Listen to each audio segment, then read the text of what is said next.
Oke, Assalamualaikum warahmatullahi wabarakatuh. Perkenalkan, nama saya Algi Kemal Al-Aziz.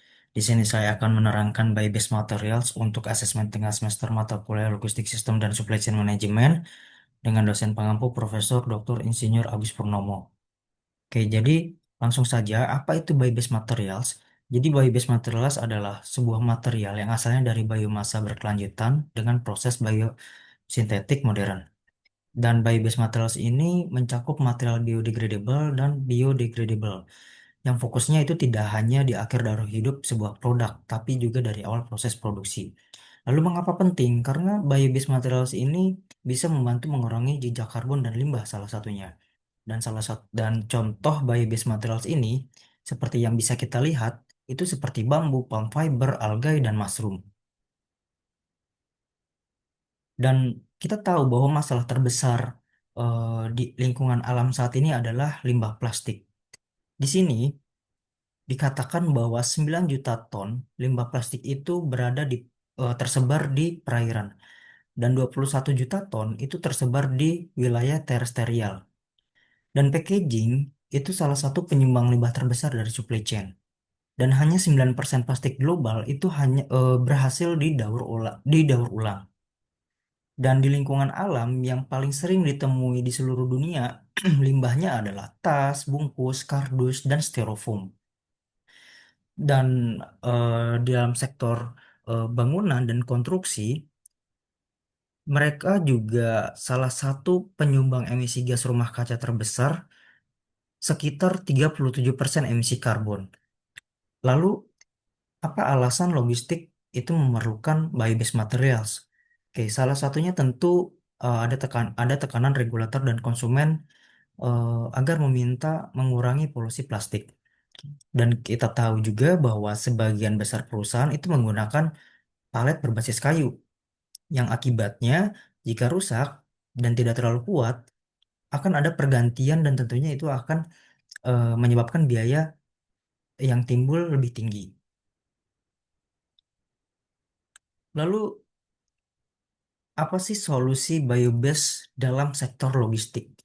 Salah satunya adalah palet biobase, yang dimana palet biobase ini menggunakan palm fiber yang digunakan oleh Origo Malaysia, yang dimana sifatnya palet biobase ini itu compostable dan recyclable.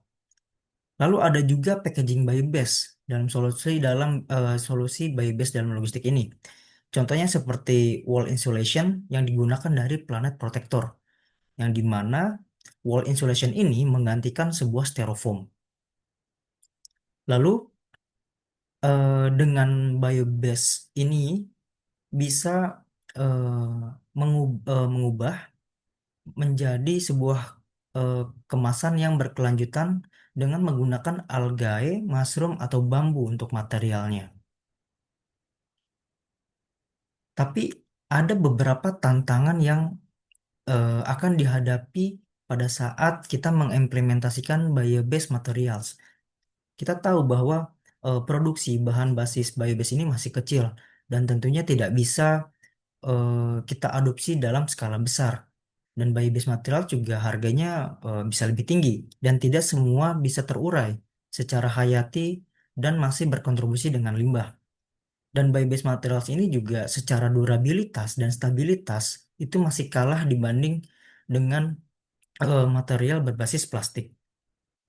Harapannya bio-based materials ini bisa memberikan solusi alternatif dalam sektor logistik ya. Dan eh, tentunya bio-based materials juga secara teknologi itu masih belum matang.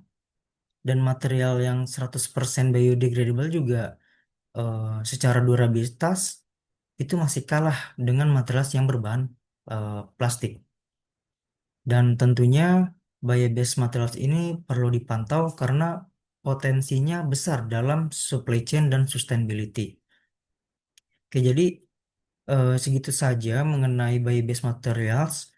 Saya Algi Kemal Al-Aziz. Mohon maaf bila ada kesalahan dalam menjelaskan. Assalamualaikum warahmatullahi wabarakatuh.